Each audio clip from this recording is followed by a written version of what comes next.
What's up, world? What's up, world? What's up, world? What's up, world? This is Mr. Nicholas King Bowleg Brown, Father of the Year, and this is day 77. That's right, 77 days going live, being consistent. I was challenged to go live for 30 days in a row, and here we go. Been going live for 77 days. 77 days. So I got a few things I want to talk about today.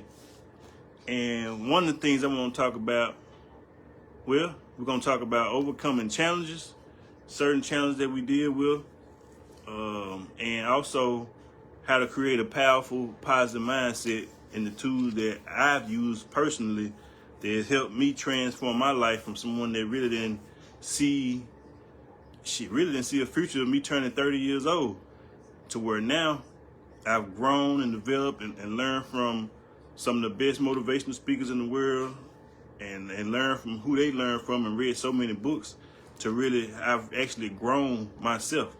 So coming from a mindset of thinking that as we get older, we grow, but then learning that the more I read, the more I study, the more I learn from people that know more than me, and the faster I learn it, the more and faster I grow. So age don't determine growth. It maybe it determines how we grow physically, but it has nothing to do with our mental.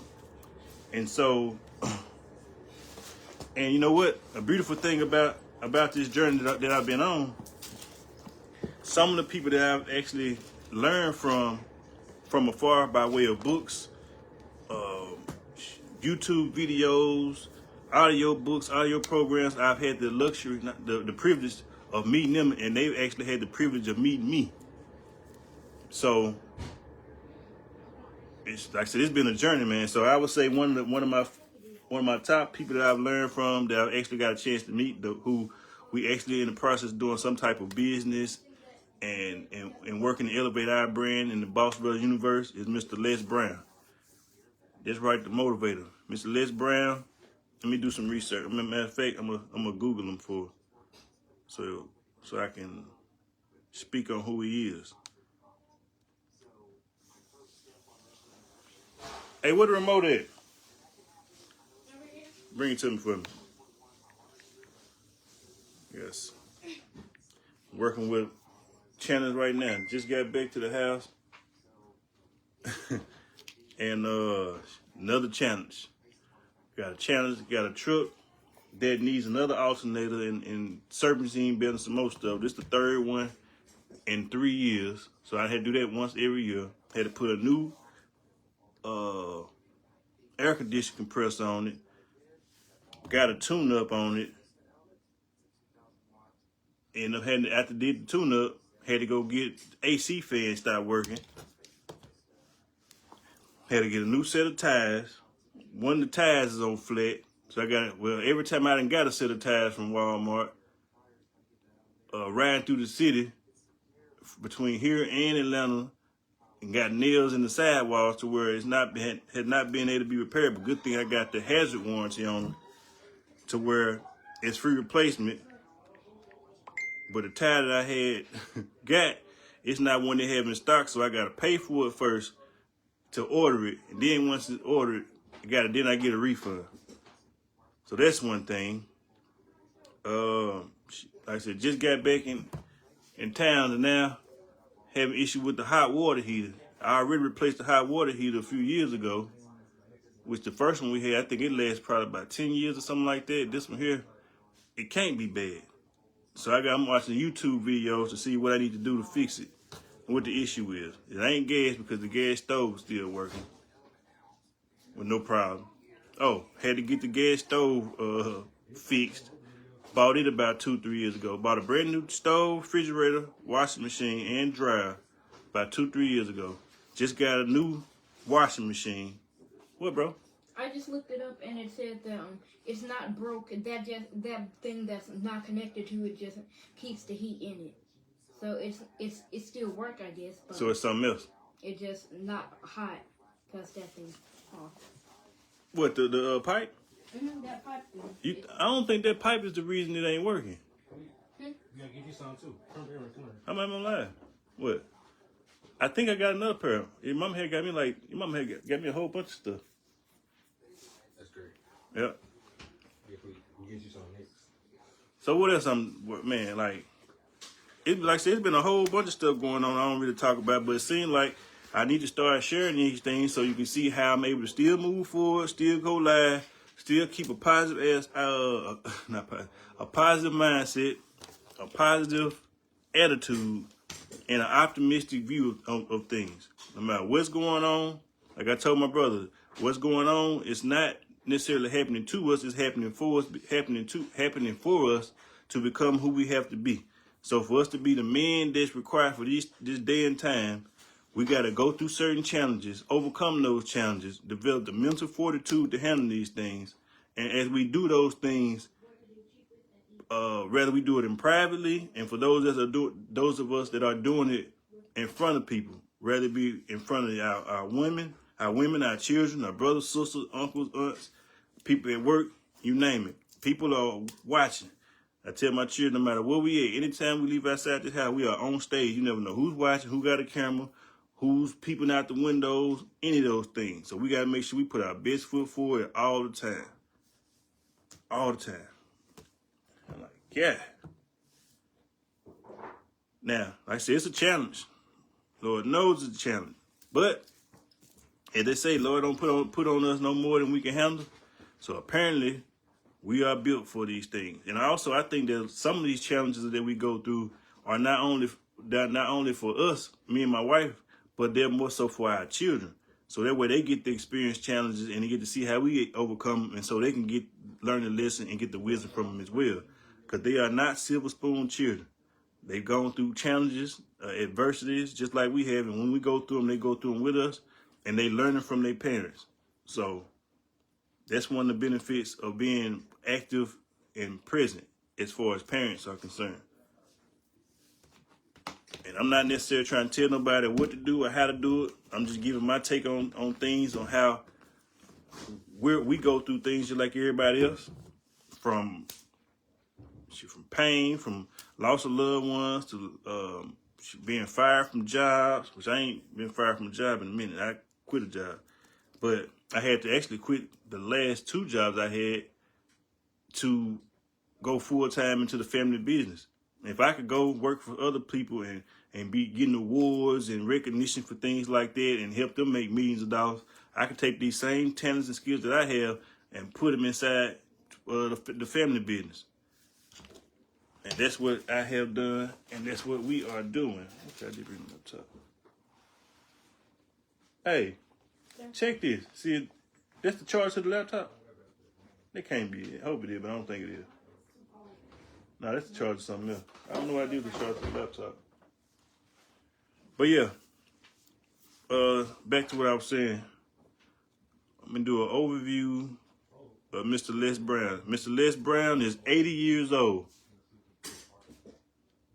80 years old. He was born in Liberty City, Miami. He's actually a twin brother. He's known as the motivator.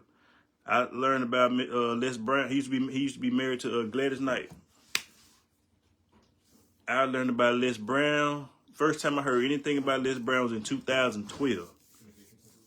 2012 was when I really began to start learning about self-development, personal development, leadership, and things like that. Prior to then and during then, I was completely ignorant to Les Brown. I was completely ignorant to self-development, motivational speaking, any of that, because none of that was taught to me at school. None of that was taught to me and my family, through my family and friends. And even to this day, a lot of my family and friends still don't know really don't know much about self-development, Les Brown, motivation speaking, things like that. And that's not a knock to them or anybody else. If we don't know about it and we're not introduced to it and not taught about it, then it don't exist and we wouldn't know about it. So that is telling in regards to us going to public school, going to junior college, some going to college, working certain jobs and things. And certain people around, they know these things, but they don't share it. So, and I can remember years back, like I used to like to go out to the club, used to entertain females, used to like to drink. It used to be real, what's the word I want to use? Distracted, for a lack of a better word. But now, once I started learning about Les Brown, I started listening to it, and I started listening to motivational speaking, watching motivational videos. I started reading books, and I started watching so much TV. Because the same time I used to watch TV, I started using that time to learn about motivational speaking and self-development. And so by doing that, I've been able to, so I say I've been doing this since 2012, it's 2026. I've been working on myself and developing myself for 14 years now. And the work has been done behind the scenes. And it's certain, I would say, with certain people either talking about me behind my back, whether they know I know or not, certain people, what else? Which that don't matter. It never matters. So somebody can say things, it don't make no difference to me because I'm going to do what I'm going to do anyway. But I know what I got to do in regards to making my life better, making my children, setting a positive example and a great example for my children, being the type of man that my wife can count on, depend on, the type of man my children can depend on. Because what we're doing, the focus, the whole foundation of what I'm doing is love. I am completely in love with my wife and my children. So much so to where I made a change in my life to better myself. And then I learned that the more I get better and the better I become, the better everything else around me gets better. Because let's say I'm at a point where I was completely ignorant to these things. Now I'm informed about them to where now I can, as I learn about them, I've internalized a lot of these things from reading Robert Greene books from the 48 Laws of Power, Art of Seduction, 33 Strategies of War, Mastery. We got the new book, Laws of Human Nature, Napoleon Hill from Think and Grow Rich, The Master Keys of Success, Outwitting the Devil. We got from Les Brown books, what is it? What was Brown book was? I forgot the name of it. But one of the things I learned from Les Brown that really resonated with me and really stuck with me and helped me transform my life was me listening to him. When I was in the space of my life where the best idea I had was to be moving around in the street. That's the best idea I had. And I was doing it and I started getting better and better at it. But when I heard Les Brown, and I'm looking for another way, he said it's possible. And I realized at one point when I was listening to Les Brown, before I started listening to Les Brown, I remember moving around the city, doing what I was doing, moving and shaking, to where I started realizing like I was making more money than I did when I was working the job, and I also had a whole bunch of time on my hands. So at the time, I used to play the game a lot. So I remember I was playing the game, and I had my wife. She was working for the state, but she was working. I'm on my own time. I'm making more money now than she was making. I'm making more money than I was working than when I was working. But by the time I'm at home, I got my son with me. I'm playing the game. And at some point, I ended up realizing, I looked at the time of how much time I had been playing on the game. And it was hours and it was days. I'm like, damn. Since I got all this extra time, since I'm operating in this lane of entrepreneurship, then if I sit here and play the game for all these days and all this time, I might as well put something in front of me that I could use. So after I had that spark, it led me to get on my laptop. I started listening to, that's how Les Brown came about. I started listening to Les Brown. And I remember one time I had my Uncle 430 over to my apartment, and I had to go make a move, but I left him there. By the time I came back, he had Minister Farrakhan on there. He had Minister Farrakhan, because I had Dick Gregory on there first. So I was listening to Dick Gregory. Then when I came back, he was listening to Minister Farrakhan. So I started listening more about Minister Farrakhan. I started listening more about Malcolm X. I just started really started devouring this information, just all this time I had. And then as I'm doing these things, I started elevating. I stopped drinking and I replaced it with something else. And it made me start elevating, staying focused more and more. So I'm sitting there just studying, to where I started growing so fast. All I wanted to do was learn. All I wanted to learn and grow. And it helped me grow even faster. And I remember going to my partner. We used to go to his cousin's house, And every time we used to go to her house, she used to cut our hair. Every time we used to go over her house, she used to always have like documentaries on from Hidden Colors and different things like that. And we would have conversations. And every time we would be talking, she'd be talking about some stuff I never heard. I'm like, damn, how you know all this stuff? How you get so smart? How you know all this stuff? I'm like, I know I ain't dumb, but I ain't never heard none of this stuff that we talking about. And so she told me, every time I asked her, she said, you got to come to the nation. She was talking about the Nation of Islam, who was founded by the Honorable Elijah Muhammad by way of Master Farad Muhammad. And we learned the teachings of Elijah Muhammad through Minister Farrakhan. So as every time, and this happened probably about 3, maybe 4 times, like, how you get so smart? I'm like, man, ain't nothing like knowing you not no dummy, and you know you ain't, and the stuff that you hearing is so intriguing and so next level, but you never heard it before. Well, I never heard it before. So I'm like, man, how you get to be so smart? How you know all this stuff? Like, you gotta come to the nation. So one day I just had to go. I was seeking knowledge, wisdom, understanding. So I ended up going to the Nation of Islam. I remember my first day going to the Nation of Islam. I had on a pair of black and red Jordan 14s. I had on some, I had a black and red caviar Paris shirt. What else I had? I was like 250 pounds. And I had, what kind of pants I had on? I don't think I had no Rockaway pants on. I think I had like some Arthur Dodger pants or some Rock Revival pants, something like that. Might have been some True Religion pants or something like that. But I remember sitting there, listening to what these brothers were saying. And I've been to church several times, but it was the first time I ever gone to Nation of Islam. And I'm hearing what they're talking about. Never heard nothing like what I was hearing before. And I remember at the end of the speech, they ended them talking, they're like, if you believe what you heard is good, is true and good for our people, like, raise your hand. So I was inspired. You know, just like in church, they pass around the basket and stuff like that. Like, they ask people, like, who want to make a donation to this and like this. They're like, boom. I remember I set up, I put $100 in the basket. My first time ever going to the Nation of Islam. $100. I don't even think it was my $100 at the time. Probably had got it from my sister or something like that. Who knows? But I remember. And that was my first experience going to the Nation of Islam. Fast forward to now, matter of fact, that was 2012. Now, if you fast forward now, which is 14 years later, 2026, I became very affiliated, going there, buying a whole lot of books, learned as much as I can. I had started taking some men's classes to learn more about Master Farad Muhammad, the Honorable Elijah Muhammad, Minister Farrakhan. Started learning a whole bunch. Started wearing suits. I even rode with the brother down to Baton Rouge, to Southern, to hear the minister speak in person.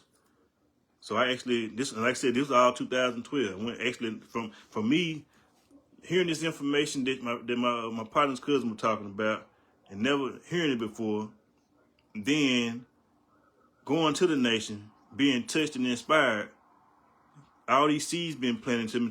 Okay, boom, now I'm starting to become more of a regular, and to where now I'm going to the classes, and then the minister comes speaking in Southern. I end up riding in the van with them down there, some of the brothers and some of the sisters as well. Matter of fact, I was with the brothers. We was out actually on post, waiting for them to come in. So we didn't just, since I was there and I'm with them, I was pretty much on post like they were, and like pretty much in training for the most part. So I wasn't just inside the gym, the auditorium, just sitting down waiting like everybody else. We was on post, like at security.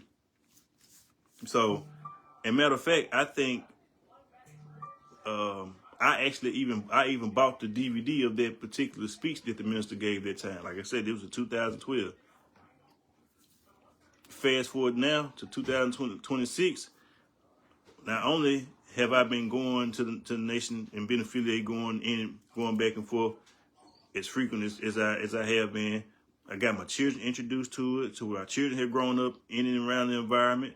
We had our wedding ceremony. We got married at the Nation of Islam. We got what else we got? Like, it's been a lot. We actually, in matter of fact, we even went to the Million Man March. 2015. Me and my partner Bird, my brother Bird, we ended up driving. Me, him, and my wife, we went to Washington D.C. for the first time for the Million Man March. the anniversary of the Million Man March, where the minister spoke at. So we were there then. Like I said, it's been a long journey, and I just would encourage anybody that's looking to grow and develop and change their life for the better, to where when you can't see it, when you find yourself in a space where you can't really see any daylight or any way forward, I've been there, and there is a way forward, and the way forward is the light. It's the knowledge, wisdom, understanding. You get the light from all different places, but I would say focus on personal development, self-development, learn as much as we can about God. Because I didn't get a good understanding of God by when I was going to church. Out of all these years of going to church, church was just very confusing to me. I never was able to take it, apply it, and use it for the benefit of my life. And then when I had certain questions, the questions didn't get answered. I was expected to just have blind faith and believe. And if they did answer the question, it didn't make sense. So my common sense wouldn't allow me to just accept certain things that didn't make no sense. Because once you learn math, 1 + 1 is 2. And if you tell me God is God, and you tell me Jesus is the Son of God, then automatically that tells me that they are not the same. They may be one of the same, but they are not the same. No different than me having a son and me being myself. If I'm the father and my son is the son, then he's the son, not the father. And so if they're telling me to pray to the Father, that means pray to the Father, not to the Son. So that's not even to discount what people saying about religion or anything like that. They're just simple mathematics. Me coming from the project, coming from the hood, having some type of intellect, then I've been raised to have to a certain standard to where education is important. I remember when I was young, my grandma used to always ask me when I came from school, "Did you get your lesson?" My mother's mother, "Did you get your lesson?" And this was from elementary on up. Did you get your lesson? I used to get on punishment so much because, especially in middle school, I used to stay on punishment. I used to stay on punishment because of my grades. My grades were fine in elementary. When I got to middle school, my grades started to go down a little bit. Cause that's when we started focusing more so on decimals and fractions and stuff like that. And so it wasn't that I didn't understand it or I couldn't comprehend. It was the way it was being taught to me. And you got to think, every year or every class, you got a different teacher. And if you got one teacher who not teaching you to where you receive it, then you got another one, then it's a whole bunch of confusion. And a lot of times we be expecting the young boys and young girls to have good grades and things, but if they not taught in a way that makes sense, then it's not going to resonate with them. So, but yeah, so that's so by me going to the Nation of Islam and learning all these different things, one of the most important things I could have ever learned by going there is, in addition to the brotherhood, is do for self. Do for self and seek knowledge from the cradle to the grave. So always be learning. Never stop learning. I remember when I graduated from high school, I used to hate school, but I knew I couldn't graduate. I couldn't drop out. I knew my mother and my father wouldn't allow me to drop out. And I wanted to drop out when I was in 9th grade when I was going to Lanier. I'm like, man, I'm tired of going to school.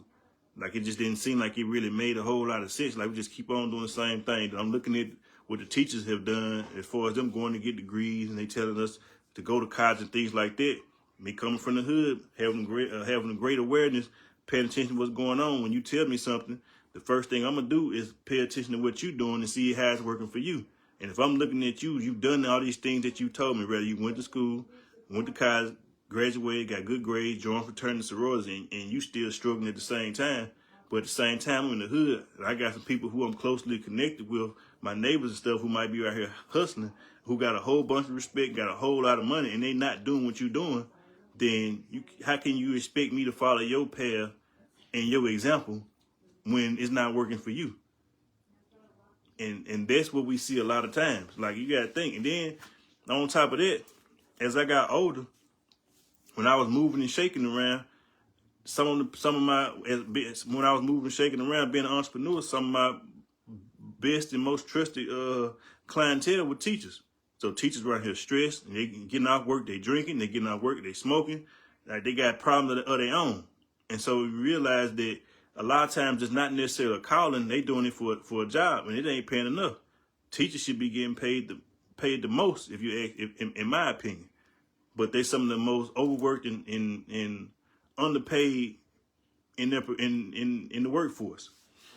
So if I was ever to be a teacher, which I've become a teacher, just so happened, but I ain't gonna get a degree to get it because I dropped out of school in Hines. I did like a year and a half at Hines, dropped out of Hines. Got tired of going there, didn't want to do that. And once I found out the major I was taking, which was medical office technology, and I looked at and seen how much the starting pay is, like $9 to $10. I'm like, man, hell with this. I can go work a job and make more money than this. So I'm like, man, I ain't doing this no more. So I found a reason not to go back to school, even though the refund check, which was something I ended up receiving the first time, the first semester or the first year, never expecting that, but that came through right on time. Got my refund check. Ended up, what I do? Did I buy a car? No, I ended up getting my Chevy fixed. Then I got my box Chevy fixed. Then while I was going to Hines, I remember I used to study. I used to have a real fascination with pit bulls, so I ended up studying pit bulls a lot. I remember being in the library at Hines, the Jackson campus of Hines, right here by the Pride. I used to walk to school, used to drive to school, coming from the Pride. Cause matter of fact, I graduated with 17. I ain't go to Hines till I was like 20. The reason I ain't go to Hines because I was like 20 because at age 16, at 16 I had I would say 15 years old. I went to a checkup where my auntie took me and my sister to a checkup. You know, your annual checkup or whatever. And while I'm there, I found out I had something that needed to be taking a closer look at. So I used the EKG machines, they checking my heart and different things like that. So after doing that, I would say either a couple weeks or a couple months after that, my mom and I, we had to go to the doctor and they ended up telling us what was going on. So eventually, the day before my 16th birthday, I had to have a heart catheterization where they inserted a camera in my groin and they had to put it inside my chest so they can see in video and take pictures of my heart and what was going on with it.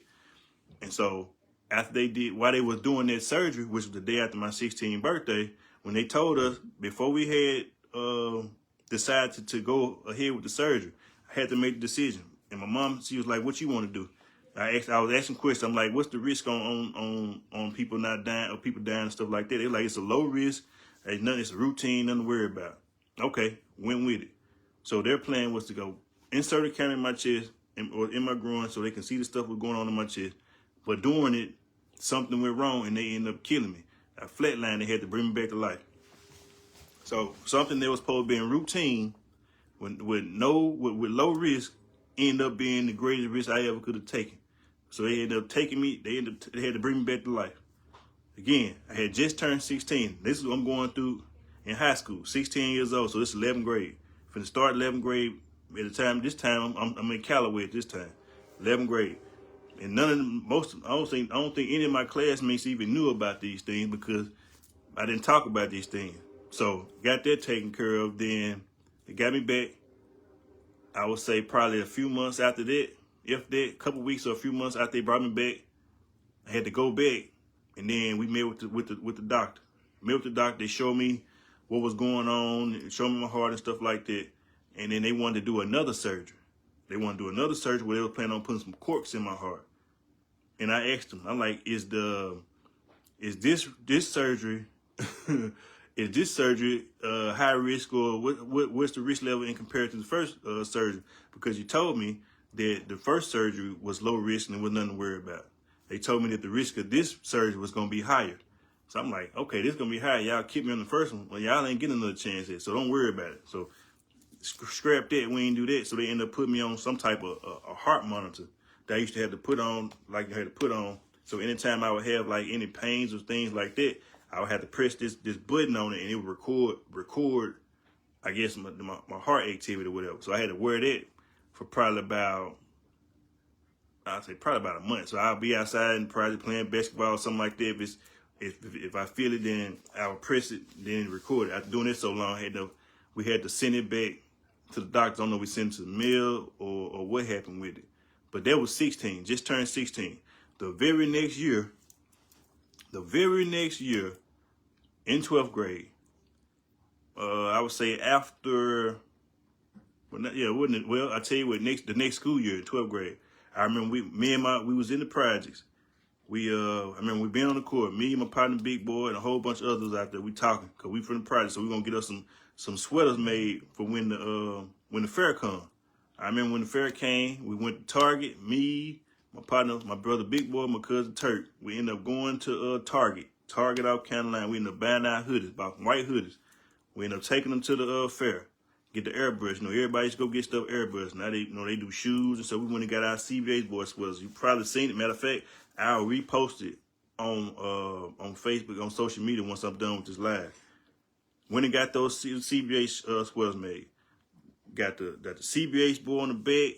Got the big old star on it. What else? Got Cold Blooded Hustlers going down the sleeve. Had my name Bowleg going down the hood. Like, it was a real work of art. How about, so I'm wearing that hoodie.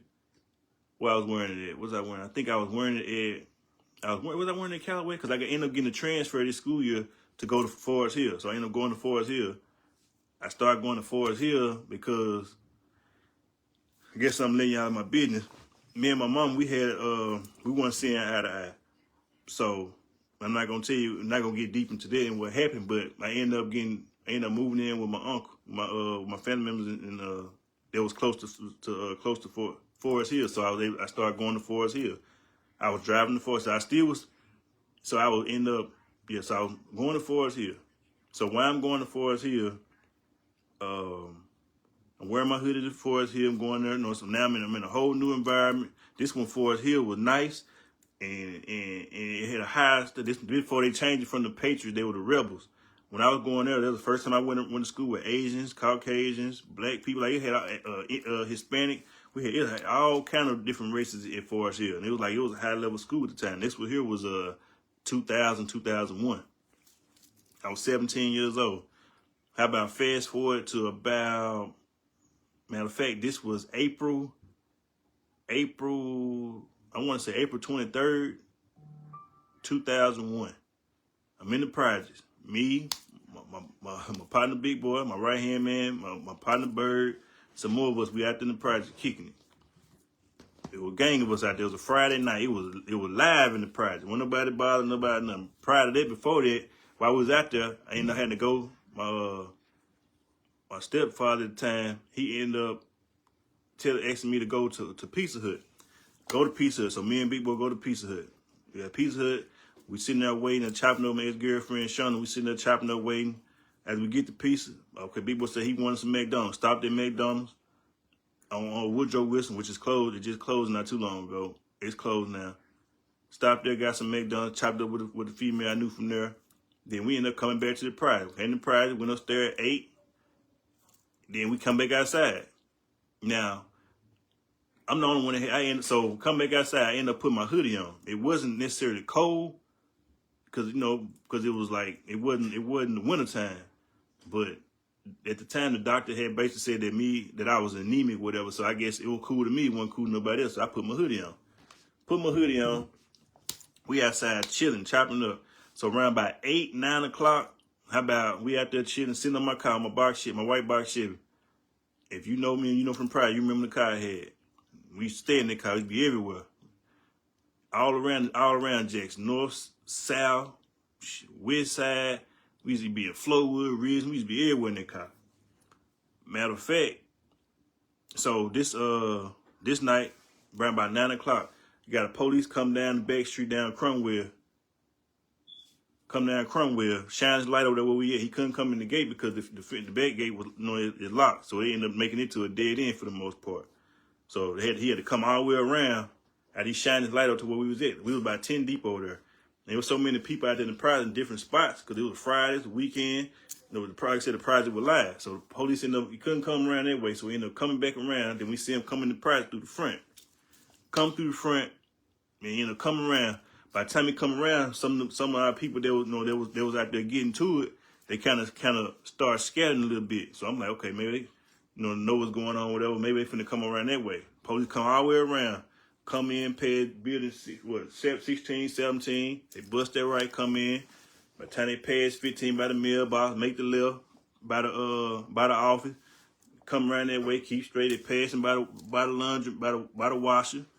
Across from building 9 and building 10. By the time they come around where we at, and this over this side, this is the side they call the Kingdom. This wasn't the valley. This is on the quote unquote good side.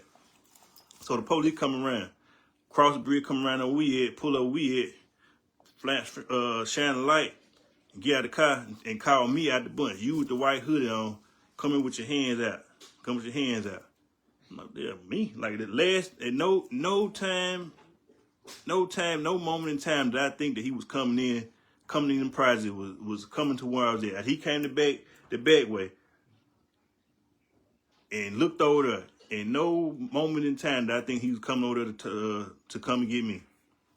There was no reason for it. Like, I know I hadn't done nothing I would have done, and I had no need to do anything. And if I had have done something, there was no way I'd have been outside with the same thing on. Like that don't make no sense. So he come around, had me come out. So I started walking up to him, had my hands out, kind of smiling a little bit, because I know this right here is like this is a mistake.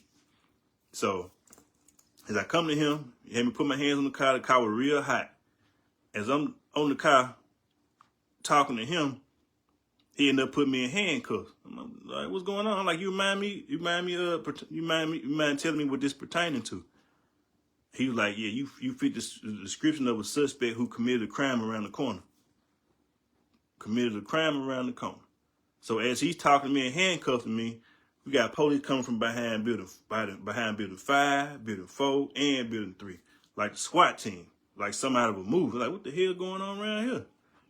So they was coming from the back street because they came back on Cromwell. They ended up hitting the back street by Stover, coming through the gate. And I think they had came from, like, they were blocking all the angles just in case whoever they were looking for was gonna run, not knowing they was looking at me. So they ended up putting me in the car, ended up taking me around the corner, up the street to this barbershop and hair salon right next to the orange store, right across from the orange store. And before I can get out, and at the time I'm in the car, I got my hood on. But before I can get out the car, as soon as I pull up, the lady, whoever they had up there, I remember seeing a lady and 2 little boys. She was like, that's him. I'm like, that's him.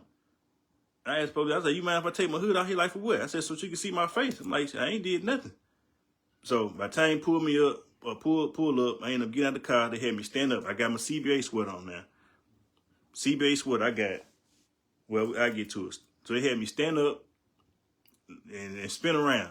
I didn't get no, like you see in the movies and stuff, what you call it, a lineup. Never got in a lineup. I don't even know if there was proper procedure or not, but they took me up there. Before I got the car, she like, there's him. So after I get out the car, they had me stand up, and eventually they ended up taking my hood off. I don't remember how long it took, but ended up taking my hood off. I had to spin around. And she was like, I don't know. I'm like, I know you don't know. And then I remember one of the little boys saying it didn't have that star on it. I knew it didn't have that star on it. It was only 2 of those sweaters made. And the only person that had the other one was my comrade, my brother Big Boy. And he with me the whole time. And we went up on no robbery type of stuff. Like, we weren't even raised that way. There was no need for us to do that. And if we wanted to go get some money, if we didn't ask for it, we'll go, when I asked for it, we'll go work for it. Then we got mothers, and I got mothers, I got fathers, I got uncles. If I needed some money, I could have got some money. I ain't had to go take no money from nobody. And that definitely wasn't the way I was going to get no money. If anything, I'd have hustled for the money. Never even thought about taking no money. Definitely wouldn't have robbed no woman and her children. So she like, I don't know. The boy said, ain't had that star on it. So come to find out, the suspect they were looking for was somebody that had a white hoodie on and some black jeans. Now, if you see my sweater when I put it up on when I posted, you look at this sweater and tell me if you seen this sweater, would you have said it was a white sweater? I'm going to tell you what you would have said. You wouldn't have said it was a white sweater because it had too much graffiti on it. Then it had my name on it. Why would anybody of good sense, such as myself, and I'm going to claim I got good sense and had good sense, ain't nowhere in here I would have robbed somebody in my CBA sweater, my Christian Brotherhood sweater, my cold-blooded hustle sweater, with my name on it. All these details in it. Like it went, and then on top of that, go down the street to the projects and sit outside in the same clothes. And then when you see the police come down, still sit outside in the same clothes. Like that case therefore been open and shut. It shouldn't ain't been no case. But it took me like 3 years to get out of it. It took me 3 years. And I got had 3 years to get, it took me 3 years to get out of it because I ended up taking it to trial. 3 years, they gave me 3 public defenders, 3 different public defenders. And they gave me 3 different plea bargains. I said no deal to every plea bargain. The first plea bargain, I was facing 15 years in prison. And mind you, I'm 17 years old in high school, aiming to graduate. Matter of fact, this April, I was graduating the next month. Gonna graduate the next month. Prior to this year, mind you, I told you the year before I had a surgery where they killed me and they had to bring me back to life. So that's 16, had to deal with that. 17, I had to deal with this. All while going to high school. 17 years old, never even been suspended from high school. So after she said that, they end up taking me down. They end up arresting me, taking me down to Precinct 3, which at the time was off Northside Drive, in the place where Brinkley Apartment used to be before they tore them down. So it's right there, the intersection of Northside Drive and Livingston Road. I remember they had me in there. They ended up had me in the office. They handcuffed me to a chair. And 5 years later, they had me handcuffed to the chair. So I was waiting. They had me waiting on the detective to come in, the detective on the case, who just so happened to be our former, at this point in time, our former chief of police, Mr. Joseph Wade.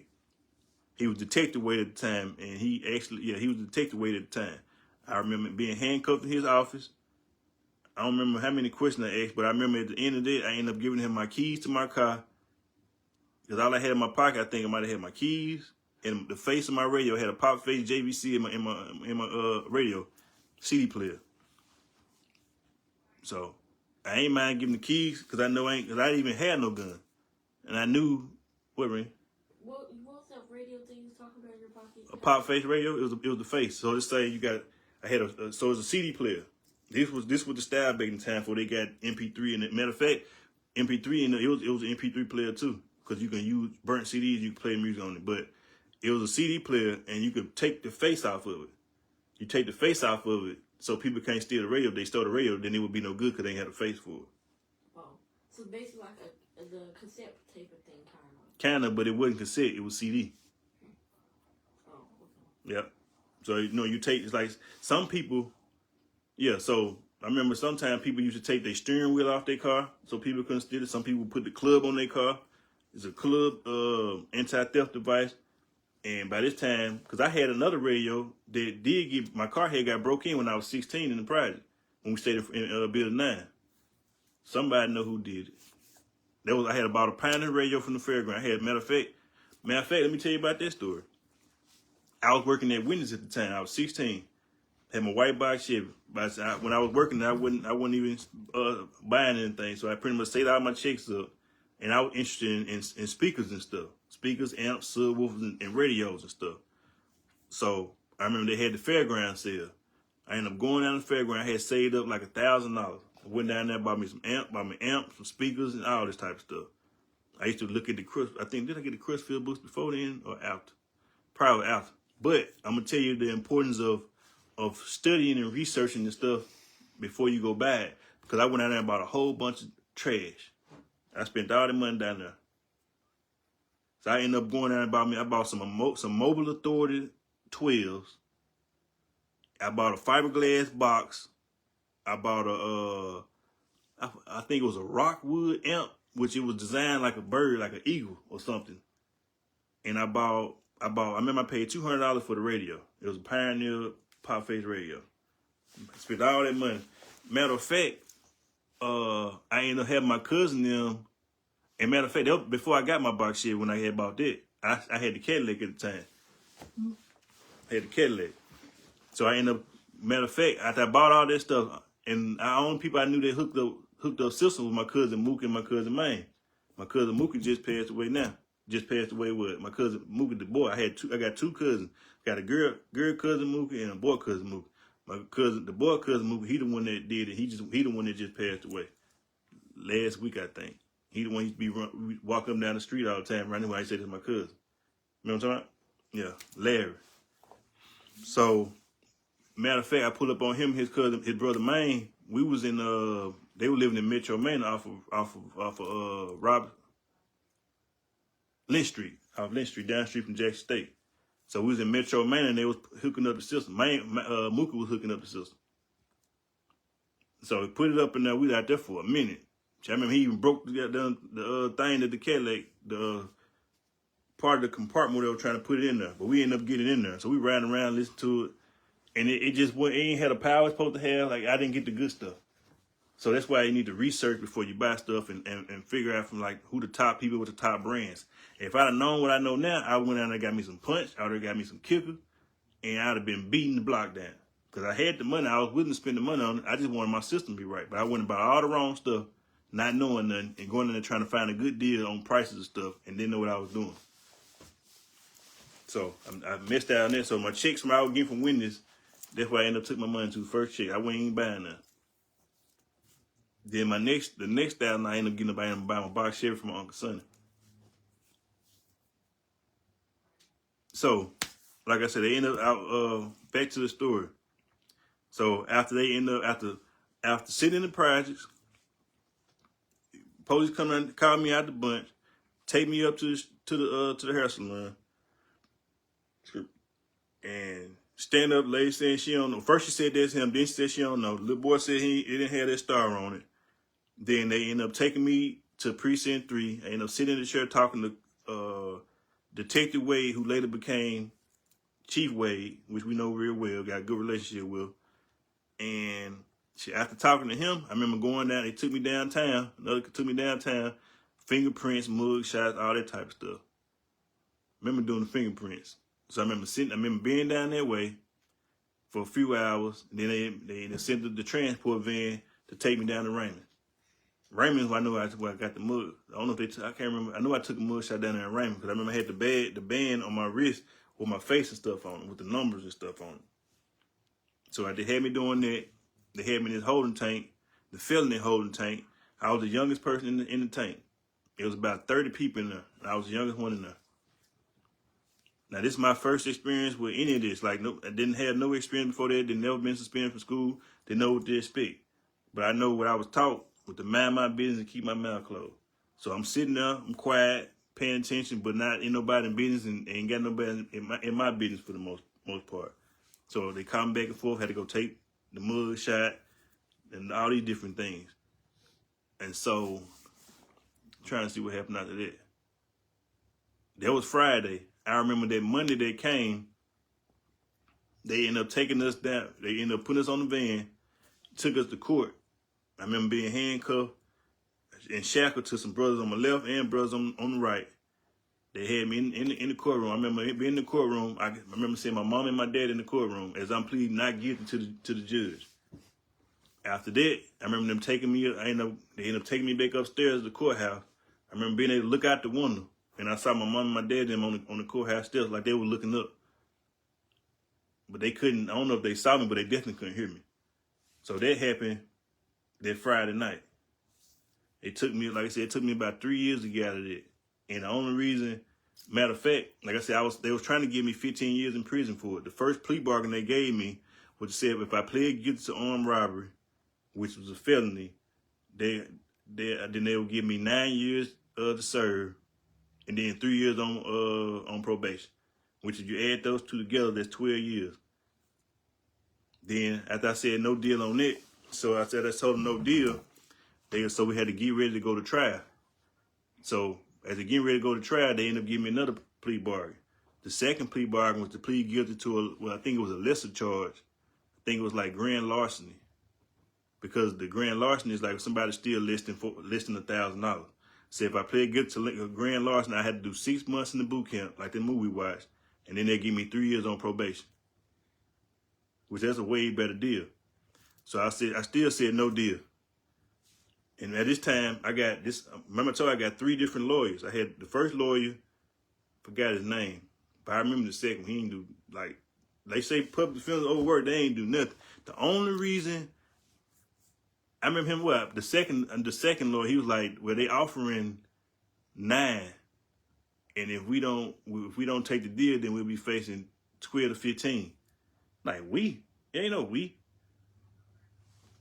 Ain't no we. Mind you, I'm 17 years old at the time doing this. So I'm even going, if you did go to jail, he wouldn't care. hell no. Ain't. There's another number. This is something else on his caseload. So the next time I ended up getting a plea bargain, I had another lawyer. And I don't know if it was the same time with me, my partner Jermaine, with Uncle Bird, Uncle Big Boy, and Cousin Turk. We ended up going downtown. I think I was supposed to meet with my new lawyer or something like that. While we was waiting on my new lawyer, or while we were down there, we was in the courtroom. There's another guy, he got sentenced to like 30 years. They gave him 30 years in front of him. So we sitting there and we bear witness to this. He got 30 years from something. I think he had did some robbery or something like that and some other stuff. They gave him 30 years quick. But like I said, I ended up getting another lawyer and another plea bargain. The plea bargain this time was to plead guilty to grand larceny. They said there'd be no jail time, had to do 3 years on probation, and at the end of 3 years, the stuff will get expunged. Like it'll be wiped off the record like it ain't happened or whatever. Bless you. I still said no because mind you, I'm with my mom. Me and my mama going in the lawyer's office meeting with the lawyers, and she's asking me what I think and what I want to do. She never, not one time that she was like, well, we're going to do this. The whole time I had to make the decision. I had to make the decision when I was going to have the surgery in regards to them putting the camera in my chest. I made the decision to do the next surgery, if I was going to do it or not, and they're trying to put them corks. And then now the next school year, like I said, I'm in high school at the time. The next, now they give me these deals. Plead guilty to this, you get 9 years. Then 3 years on paper. Plead guilty to this, you get 3 years or 6 months in the boot camp, or 6 months in the boot camp and 3 years on probation. Then the last one they gave me was plead guilty and then 3 years on probation with expungement, which you don't really get no better than that. 3 years or a month? 3 years. So, and then the way that works is if somebody just say, if let's say in the way stuff do it, people get probation. Anytime if they get in trouble again within the 3 years, if I'd have got in trouble within the 3 years, then I've been at risk of facing the time for the whole time that they was trying to get me the first time, which has been about 15 years. And when you in the hood and around how we do, it's easy to get into shit. Get into stuff. Like this something I had to deal with. I was falsely accused, wrongfully arrested. I ain't had nothing to do with no knowledge, none of it, and was still facing 15 years in prison while I was going to high school. So just think, I'm 17 years old at the time. My younger sister, Bug, she was what? If I'm 17, she was like 15.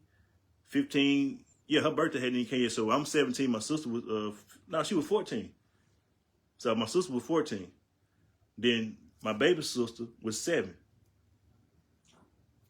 So just look at that. Did they ever tell you to take the deal? Nah, nobody ever tell me to take the deal. Matter of fact, my cousin daddy, Peter, he was one of the only ones that used to ask me the price, like what they offering, what the folks talking about, what they doing. And he was like, I remember one thing he told me, he was like, don't take no paper time. He said, don't take no probation, because paper time's still time. And a lot of people, when they scared, they take them deals. That's how they get a lot of people to be on probation and stuff, taking them plea deals by being scared. But me, I could not plead guilty and say I did something that I didn't do. I just couldn't do it. I couldn't do it. And my faith in God wasn't as strong as it is now. But I knew that if there was any time that God was going to show up or that I needed God to show up, it had to be in that situation. And I'm looking for it, I'm looking this and that, and I'm not seeing God show up like people think. Now, hindsight, I started realizing as I became more mature, I started seeing God showing up through my uncle and everybody else that helped me out during that process. And the stuff that was happening behind the scenes, because I was in a position where I couldn't do anything. All I could do is pray and stand on what I'm saying, and all I know is I'm finna take him to trial. And so going through those situations is what kind of pretty much shaped my mind the way it is. And then on top of that, as I'm going through that, like I said, I'm 17 years old. Graduated the next month. The next month, my stepdaddy, Marvin, he passed away. He was a truck driver. He passed away in North Carolina, so he passed away on my class day. You know, the class day before you go graduate at that was at the school. The graduation at the Coliseum, we had when people graduating there. I remember being in class day. Before I even got the news, before we got home, because I remember when before the class day was over, we were making plans. The seniors were planning to go to Rapids on the Reservoir. So we planned on going to have a good time. And so, I mean, me and my cousin Tonya, I ended up going to his house afterwards. But before then, during the program, when it was time for me to come on stage, they had us write down something that we wanted them to say on our behalf when we came out. I remember that at the time, Jackson's first black mayor, Harvey Johnson, he was in attendance. Some more people was in attendance. I don't think none of my folks was in attendance though. Nope, I can't think of none of my folks that was in attendance. But I remember I had wrote on paper. I told them that I was the president of the Christian Brotherhood Association, and I'm more likely to be a millionaire by the age of 26 years old. So as I'm coming out, that's what the girl reading on the thing. So we got the crowd packed. I got the principals on stage. I remember they said I came in and sat down. I remember one of the principals, he was like, "You gonna give me some of that money?" Now, mind you, this is what I'm dealing with on class day. I died the year before. A couple weeks before this class day, I was arrested, wrongfully accused of an armed robbery, something I ain't do. Now I'm at school in class day, and I'm telling you, I'm the president of the Christian Brotherhood Association, and I'm gonna be more likely to be a millionaire by the age of 26. This is what I'm dealing with going to school. Mind you, like I said, my baby sister's 14, my youngest sister's 7 years old. So 14, 7, I'm the oldest, and I'm the only boy. And I didn't even really think about the mental stress and anguish that my mom and daddy probably were dealing with by me being their only son, their child, going through these things, wrongfully accused and facing all this time, you know what I'm saying, in jail, dealing with these things, like everything out of everybody's control. So I don't know how. Now that I'm a parent, I'm a father, I can only imagine what they would feel like. So that's part of the reason why I make sure my main focus for y'all is to make sure y'all mindful and aware, and we make sure we move how we move. I'm giving y'all the best things I can give y'all from my own personal experience and learn from these multimillionaires, these motivational speakers and stuff. That's why we teach y'all the way we teach y'all.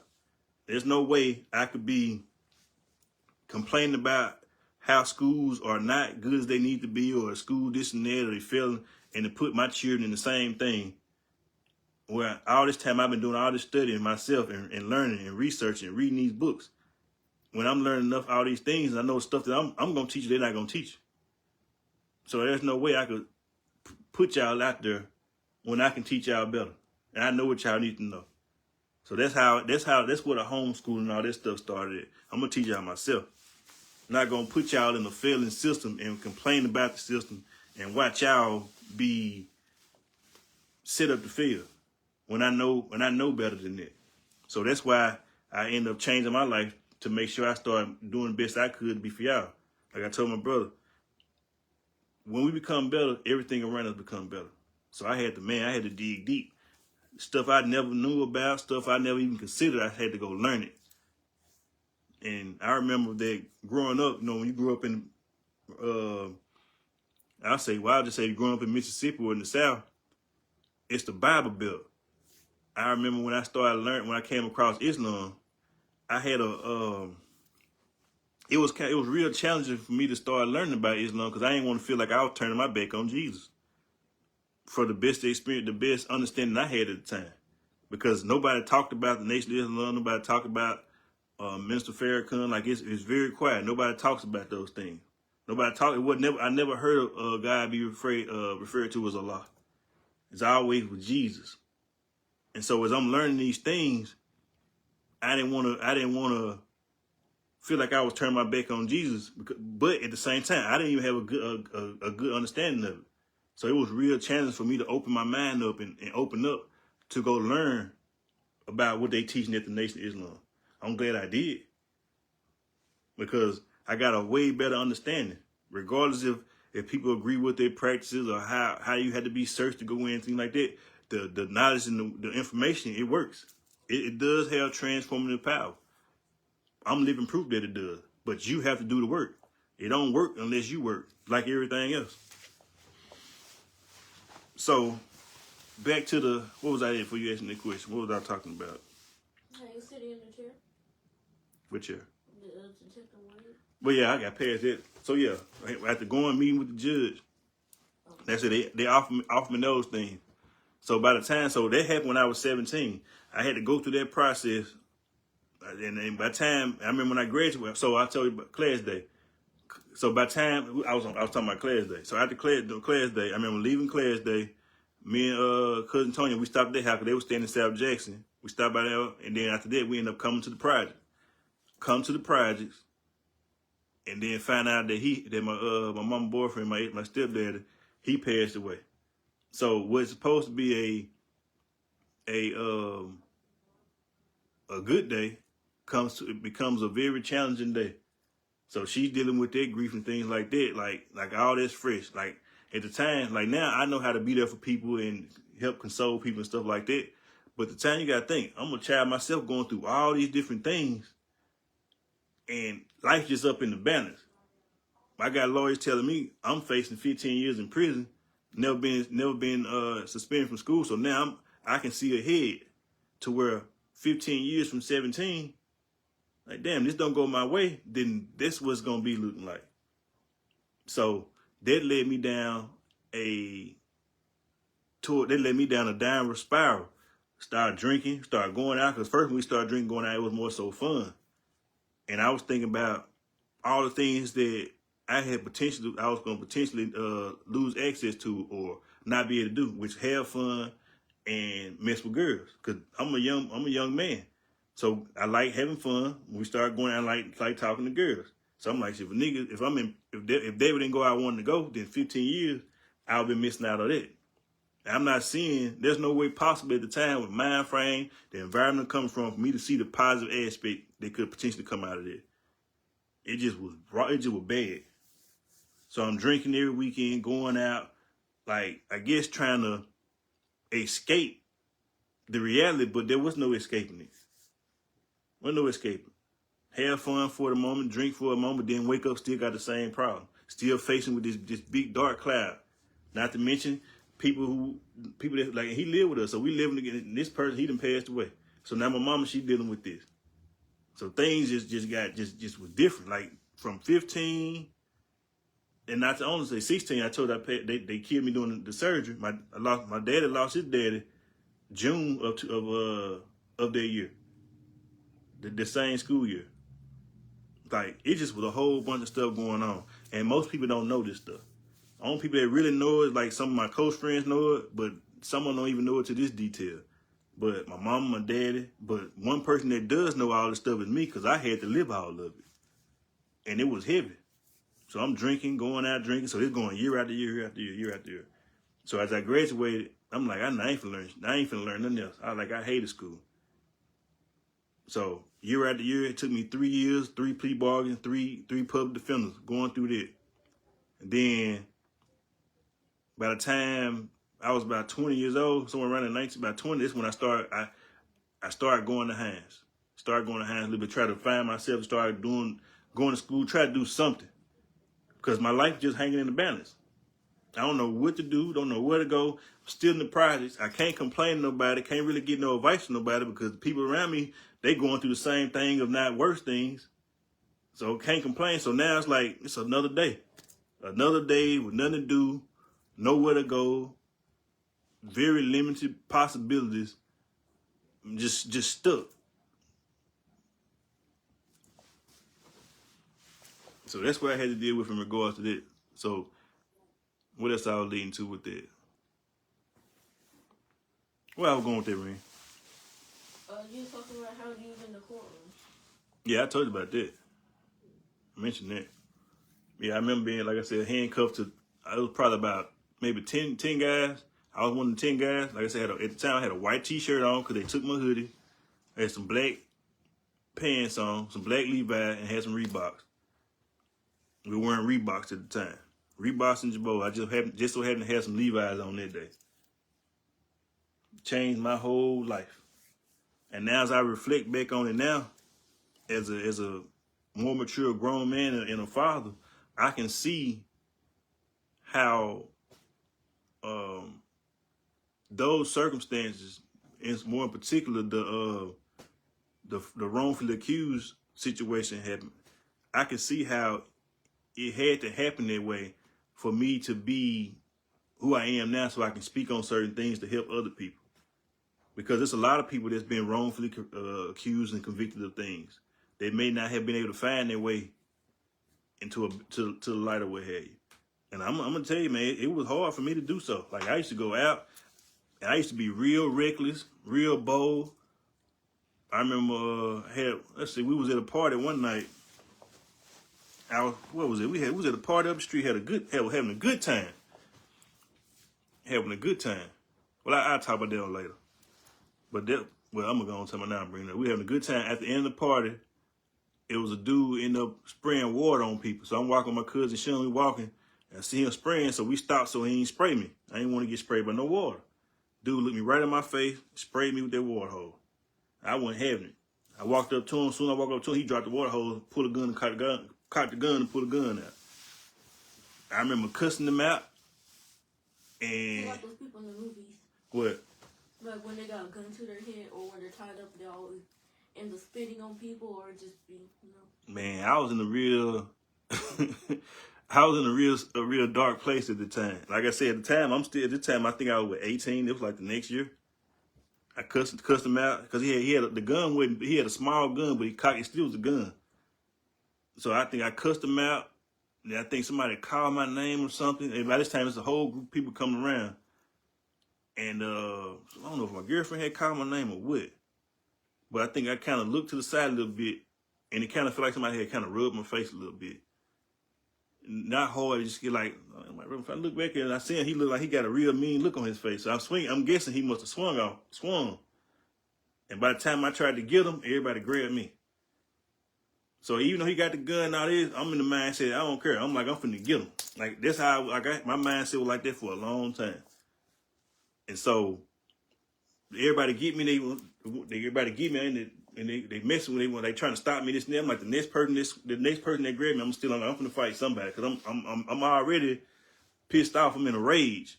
Not to mention all this stuff that I'm carrying, all this mental anguish and these heavy weights that I'm dealing with. And people don't really know. But it was a lot. So I'm like, the next person, it doesn't matter who it was, somebody's finna get it. So ain't nobody grabbed me like this and that. So they end up across on the other side of the street. The dude who put a gun out, when his brother was talking, like, man, you want me to go get the man? I was like, yeah, go get him. I'm ready to box. Go get him. Dude on side, I got all these people by me. They trying to keep me contained and stuff like that. Dude over there by himself. Him and his gun. He standing there by himself. He go get his brother. Dude don't want to come. He scared. Talking about he mad. The man ain't come, he mad. He couldn't been too mad. That nigga was scared. I would beat the brakes off of him. And he knew it. You can see, so just think about this. When somebody don't play or they mean business, you can see it in their eye. Like you. What do you mean? What you mean by that? What you mean by that? He gonna get the business ring. He gonna get the business, get the business. Like the Ice Cube would. No, like Ice Cube. But yeah, so that happened. There was like, I had a few instances where things was just crazy, man. And so then I'm just fast forward since Kim on here. Kim, give me a comment so I can know you're still here before I start talking about anything.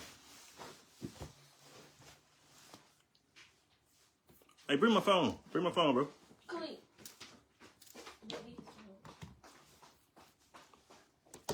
Man, give me some feedback. I'm right here letting y'all all of my business around here. And hopefully these stories and this testimony help somebody out, man.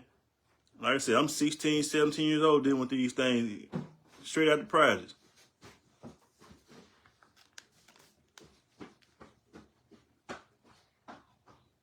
Straight out the project.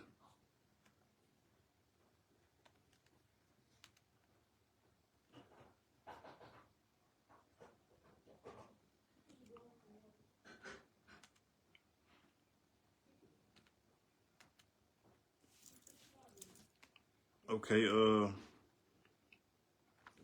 well, nobody got no comments, so I think I've been on here long enough. If you think this was helpful, leave me a comment, like, share, subscribe. You can hear me on YouTube, support Boss Brother Universe. Man, we in town, we got book signing. Oh yeah, we got a book signing this Saturday We'll be in North Park Mall Friday. We got a book signing at Barnes & Noble from 12 to 3 Saturday. We're going to be at the Civil Rights Museum Sunday and Monday. I know Sunday and Monday. I think it's going to be from 5. We'll be there we'll get there like by 5 or so. But check us out. Support the movement. Get a book or get a shirt, get some sunglasses. If not for you, get as a gift for a child. We got Rise, Hustle, and Shine. Rise, Hustle. What is it? Rise, Hustle, and Shine? I think so. That's one. And we also got a Boss Brothers affirmation shirt. So support the movement. We about to do us we on the Boss Brothers Universe entrepreneurship tour. We're going to be going to barbershops. We're going to be going different cities, different states. And this thing finna get big. Things finna get bigger. It's already big. We finna get bigger. But some of those circumstances and experiences that I'm speaking on are a big part of what has shaped me into the man I am today. Now, that's a whole bunch more, but this is what some of the things that I was dealing with in high school. And so if you ever met me around that time or from that time to about 24, was before 30, and you wonder why my attitude was the way it was or my mindset was the way it was, or I ain't care, I was like, you might thought I was crazy, different things, or that I ain't play, all those different things. These are the circumstances and some of the reasons that shaped my mindset to be that way. Whether it's the drinking, whether the females or going out, all these different things. Whether you see me in the club, and especially when I ended up getting big, I was skinny. I was real skinny at the time, small, about 140 pounds, 150 pounds. But by the time I ended up being about 30, somewhere around there, I had got to like 250 pounds. So by the time I got like 21, that's when I started picking up the pound. By the time I was 21, 22, I was like 205, 210, 215, somewhere around there. And now one thing I did know about me being bigger, I was not gonna be one of the big guys that you could play with. Like some guys, they be big and they playful, and nobody take them serious.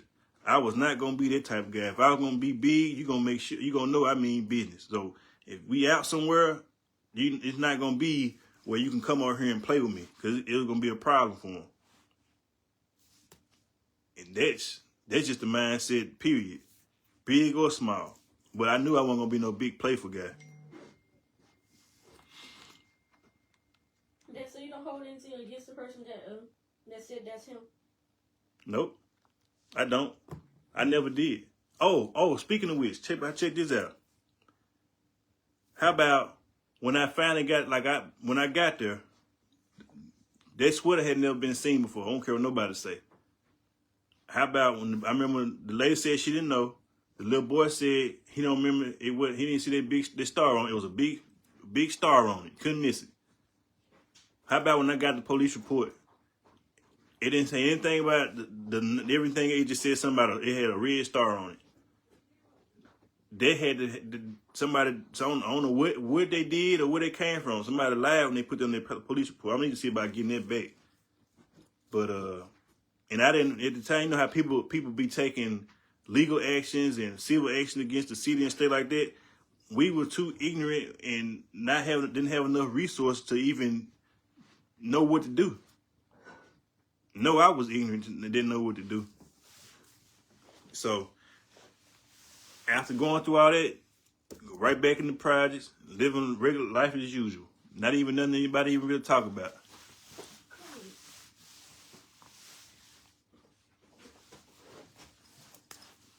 But yeah, Ring, back to your question. Now, I don't hold any grudge. Never held any grudge against the lady the victim and her sons who were robbed. I actually have a whole lot of empathy for them, because that's a very traumatic experience for someone to be working as an entrepreneur, working and got their children with them, and then two guys they said it was two guys, but I ain't only seen them focus on when they arrested me. That's the only thing I knew about.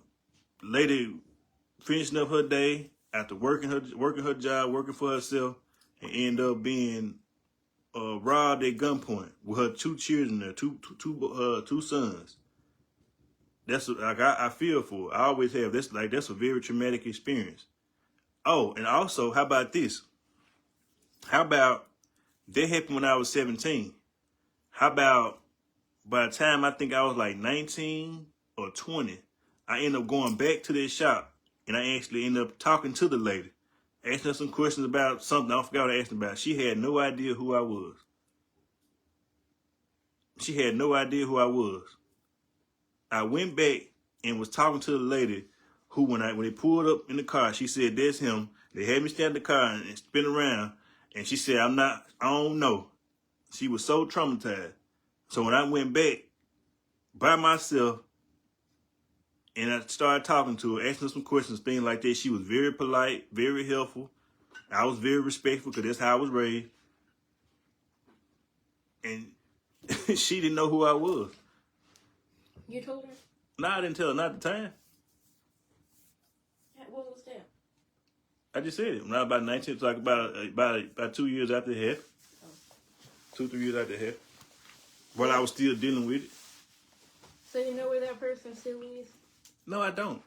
I'm telling you about what no, I don't.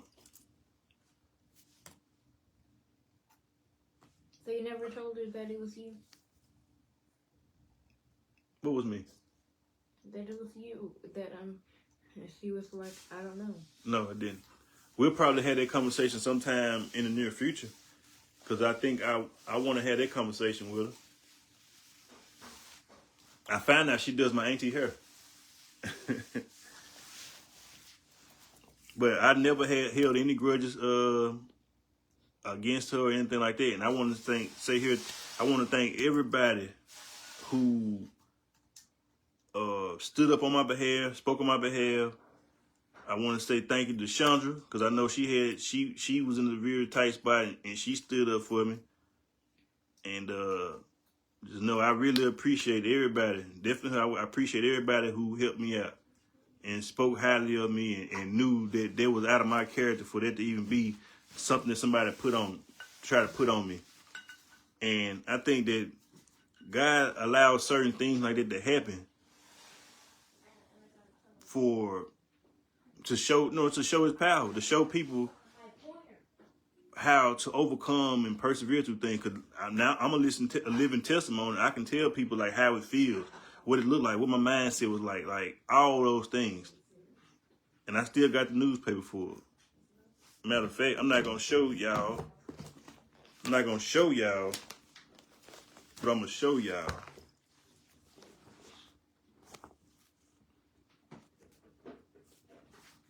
So the dude that you said. That's all I'm gonna show y'all. This how old this paper is. It look old too. Is that what it looked like Look when at it it. first got published? This the paper. Metro section. Never did. How do you What? keep it for Is so that long? what it looked Doesn't like? matter. Is that what it looked like when it first got published? What you think? Yeah. Okay, not going there. I'm just asking. Yeah, I know. I thank you for your question. So, Tammy, did we find out how we gonna fix the hot water heater or what needs to be done? Yes, sir. We gotta call a plumber. Well, I think I did. And it wasn't just that foam thing. That helps keep the heat. It said you would have to take the breaker off to see if it's one of the. Good job. I don't Okay, know what okay. it's called, though. I appreciate that. I'm gonna go check the breaker box. Okay, so boom. Okay, this is day 77. Mr. Nicholas King Bowleg Brown, Father of the Year. Thank you for tuning in. If you have any questions, concerns, or if you think this was helpful, share it to somebody that you think going on the wrong path, or somebody that needs some encouragement, somebody that needs somebody that understands where they're going, where they headed, where they been. What I can do is, I know one thing I'm good at is seeing the bright side. I can show you the bright side of any situation for the most part. Sometimes it's hard to find the bright side. Things be so challenging. But I got a gift in finding the bright side because I had to find the bright side. And I give all praise to the God, the Most High, Allahu Akbar, Bismillah Rahman Rahim. Because, man, this thing called life, it's real, man.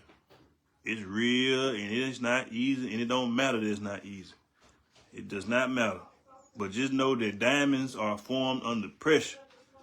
And what I just shared was a whole bunch of pressure. And there's some more. So I got a documentary coming soon. You'll hear more about it then.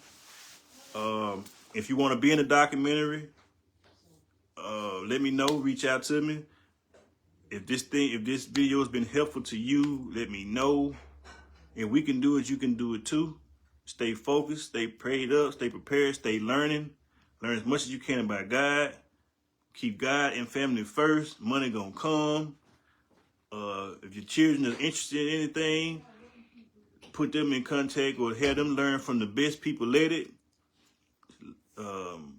Go meet them in person. Get you some books. Read you some books. Some of my favorite books.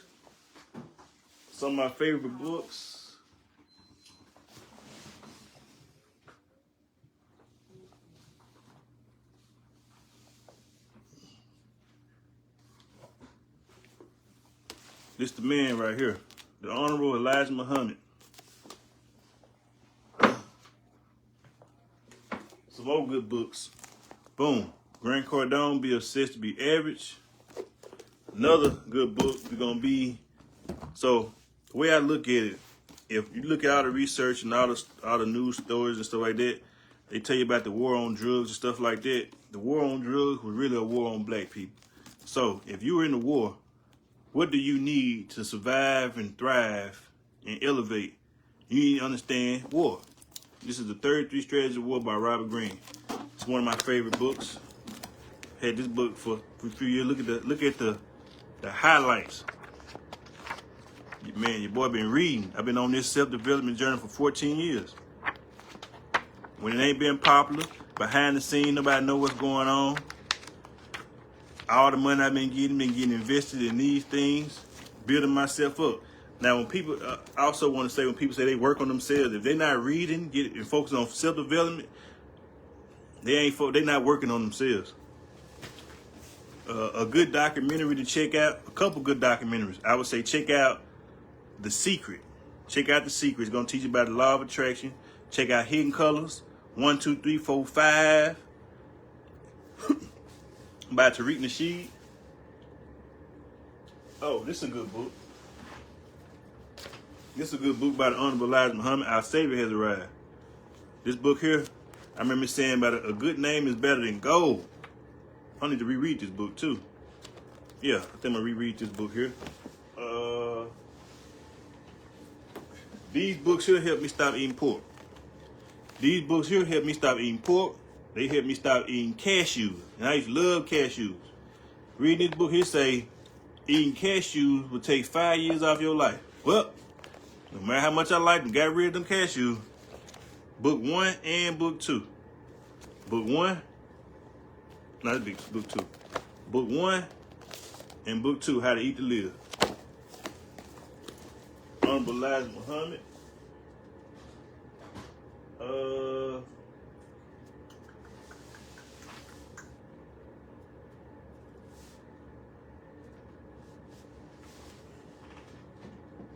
Here's a book I remember buying before we went to Florida one year. I didn't know who it was. I don't know who Dr. Robert Anthony is, but this book here helped me out a lot too. Like, you gotta elevate your mind and change the paradigm. Okay, boom. So page 10, I'm gonna just tell you, I'm gonna read something from page 10. Your number one priority. Mind you, imagine if we had these type of books in school teaching the children who look like they don't have no guidance, no direction. This here is the ultimate secrets of total self-confidence. What do our children need? Confidence. What do women want to see in men? Confidence. What do you want to take from somebody that's in a profession? You want to have confidence that they know what they're doing. So, your number one priority in life is your own well-being and the expansion of your awareness. By expanding your awareness, you will remove the mistaken certainties which have been keeping you from being the self-confident person you would like to be. You will do this by ceasing to automatically and arbitrarily defend your personal viewpoints of right and wrong. Defending them makes you unteachable and blocks the reception of new ideas. You must learn to screen the entries but still keep the door ajar. Number 2, reassessing your concepts, values, beliefs, ideals, assumptions, defenses, aggressions, goals, hopes, and compulsions. Number 3, reorganizing and understanding your real needs and motivations. Number 4, learning to trust your intuition. Number 5, observing your mistakes and trying to correct them, being aware that herein lies some of the most valuable lessons you will ever learn. Number 6, loving yourself and loving others. I love myself and I love a whole bunch of y'all too.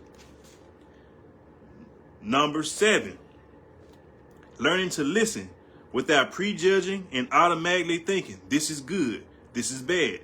Training yourself to listen to what is being said without the necessity of believing it. Well, I do that. Because I do that because it don't matter if somebody tells me a lie or not. That's what they said.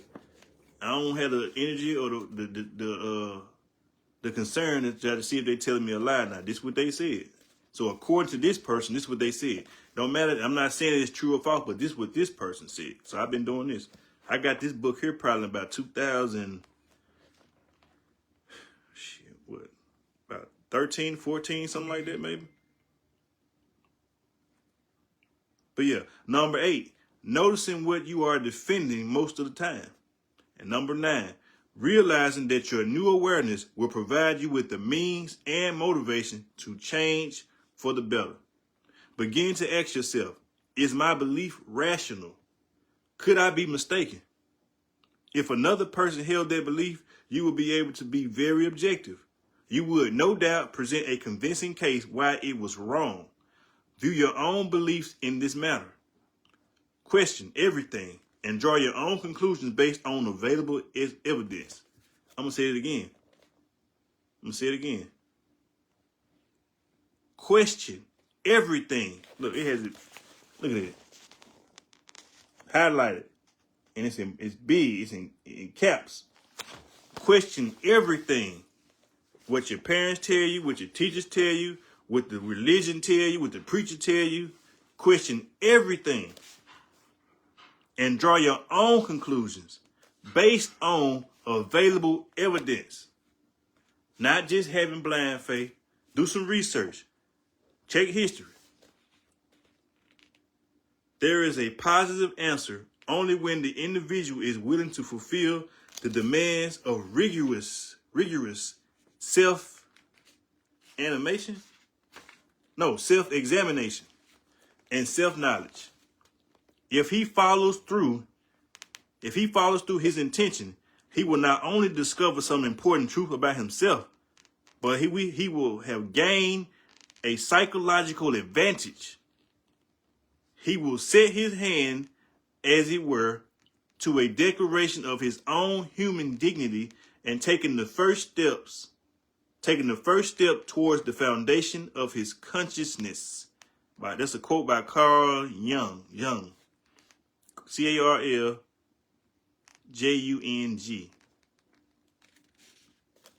It's an amazing book. When this book was written. I got this book here from Books A Million off I-55. It ain't even Books A Million no more. It's a hair store. Can't even go buy this book from over there no more. Oh, Rich Dad Poor Dad is a good book. Also, this is an amazing book. I bought this book about a year ago. I was watching an interview, and Bill Duke mentioned this book. Now, it comes with like a little piece of red on here. But this here is Without Sanctuary. Lynching Photography in America. Lynching photography. See? Got historical evidence. Let me show you some more. You want to know what I be doing with my money, with my time, my resources, and why I teach my children how I teach them? So we can be aware. Look at that. As soon as you open this book, look at all those people looking around. You have thousands of people came from all over. All over.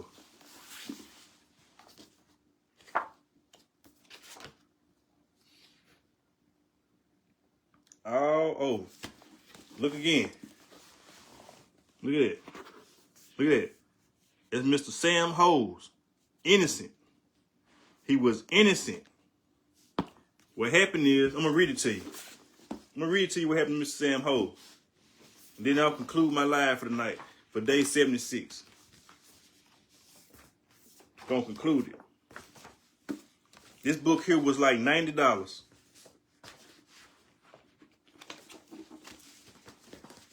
Now I was years back. I would think I was at Barnes and Noble somebody. And I was studying, taking notes, and somebody asked me, "Oh, you studying? Yeah, you taking the test? You gotta take a test?" Like, no. They like, "You just studying?" Like, yeah. They couldn't believe it. But I'm gonna tell y'all what happened. What's going on with this right here? So as soon as I open it up, Without Sanctuary. Yeah, this is real life. Documentation. I got another lynching book too. And you got these young boys and young black folks right here killing each other when this right here is a reality not so long ago. It don't make no sense. It's madness. I'm going to read to y'all. So, you ready? On a Sunday afternoon, April 23rd, 1899, more than 2,000 white Georgians, some of them arriving from Atlanta on a special excursion train, assembled near the town of Newman to witness the execution of Sam Hose, a black Georgian. Like so many lynchings, this one became a public spectacle. As in most lynchings, the guilt of the victim had not been proven in a court of law. As in most lynchings, no member of the crowd wore a mask, nor did anyone attempt to conceal the names of the perpetrators. Indeed, newspaper reporters noted the active participation of some of the region's most prominent citizens. And as in most lynchings, the white press and public expressed its solidarity in the name of white supremacy and ignored any information that contradicted the people's verdict. Sam Hose worked for a planter, Alfred Cranford. He asked his employer for an advance in pay. Some reported he had tried to collect wages already owed to him, and for permission to visit his ill mother. The planter refused, precipitating a harsh exchange of words. On the following day, while Hose chopped wood, Cranford resumed the argument, this time drawing his pistol and threatening to kill Hose. In self-defense, Hose flung his axe, striking Cranford in the head and killing him instantly. Within 2 days, newspapers reported an altogether different version. Cranford had been eating dinner when Hose, a monster in human form, sneaked up on him, buried an axe in his skull, and after pillaging the house, dragged Mrs. Cranford into the room where her husband lay dying and raped her. Or they say, raped her. If versions of Cranford's death varied, the story of Sam Hose's fate did not. After stripping Hose of his clothes and chaining him to a tree, the self-appointed executioners stacked kerosene-soaked wood high around him. Before saturating Hose with oil and applying the torch, they cut off his ears, fingers, and genitals, and skinned his face. While some in the crowd plunged knives into the victim's flesh, others watched with unfeigned satisfaction. As one reporter noted, the contortions of Sam Hose's body as the flames rose, distorting his features, causing his eyes to bulge out of their sockets and rupturing his veins. The only sounds that came from the victim's lips, even as his blood sizzled in the fire, were, "Oh my God, oh Jesus." Before Hose's body had even cooled, his heart and liver were removed and cut into several pieces, and his bones were crushed into small particles. The crowd fought over these souvenirs. The crowd fought over these souvenirs. The crowd fought over these souvenirs. I'm getting my Dr. Umar on. Say it about 3 times so you can stick. Shortly after the lynching, one of the participants reportedly left for the state capitol. hoping to deliver a slice of Sam Hoses's heart to the governor of Georgia, who would call Sam Hoses's deed the most diabolical in the annals of crime. The next morning, smoldering ashes and a blackened stake. The next morning, smoldering ashes and a blackened stake were all that remained. On the trunk of a tree near the scene, a placard read, "We must protect our Southern women." And one prominent Georgia woman, Rebecca Felton, gave voice to that sentiment. The premeditated outrage on Mrs. Cranford was infinitely more intolerable than the murder of her husband. As for Hose, Felton claimed any true-hearted husband or father would have happily decapitated the beast with no more concern than if he were shooting down a mad dog. Indeed, the dog is more worthy of sympathy. That's what the lady said. That's what Rebecca Felton said, a Georgia woman. Keep listening. The leading newspaper in Atlanta urged its readers to keep the facts in mind when they judge the actions of the lynchers.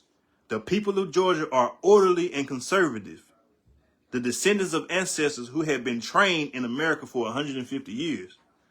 They are people intensely religious. I'm going to say it again. They are people intensely religious, home-loving, and just. There is among them no foreign or lawless element. The newspaper then provided the facts of Hoses's alleged offenses, rendering his fate that much more explicable. When the picture is printed of the ravisher in flames, go back and view the darker picture of Mrs. Cranford, outraged in the blood of her murdered husband. Keep listening. Keep listening. In a subsequent investigation conducted by a white detective, Cranford's wife revealed that Hose had come to the house to pick up his wages and the two men quarreled. When her husband went for his revolver, Hose, in self-defense, picked up and hurled the axe, which killed Cranford instantly. Hose then fled the scene. He never entered the house, she told the detective, nor did he assault her. He never entered the house, she told the detective, nor did he assault her. Still, another investigation conducted by Ida B. Wells, who's from Mississippi, a black journalist who had been driven from Memphis in 1892 for her incendiary editorials on lynching, reached the same conclusions. The result of neither investigation were of any apparent interest to the white press or presumably to the white public. Thousands of black men and women met the same fate, varying only in degrees of torture and brutality. These execution rituals were acted out in every part of the South, sometimes in small groups, sometimes in massive numbers. Whites combined the roles of judge, jury, and executioner. I'm going to skip forward a little bit. Check this out. The public burning of a Negro would soon be known as a Negro barbecue, reinforcing the perception of blacks as less than human. Do your research. Read and grow. Read and build. Read and build well. Read and grow rich. Until tomorrow, this is day 77. Mr. Nicholas King Bolek, Father of the Year, is signing off. If we can do it, you can do it too. Not only that, if we do it and that we're doing it too, you should do it too, because you deserve it. Your children deserve it. So, stay tuned.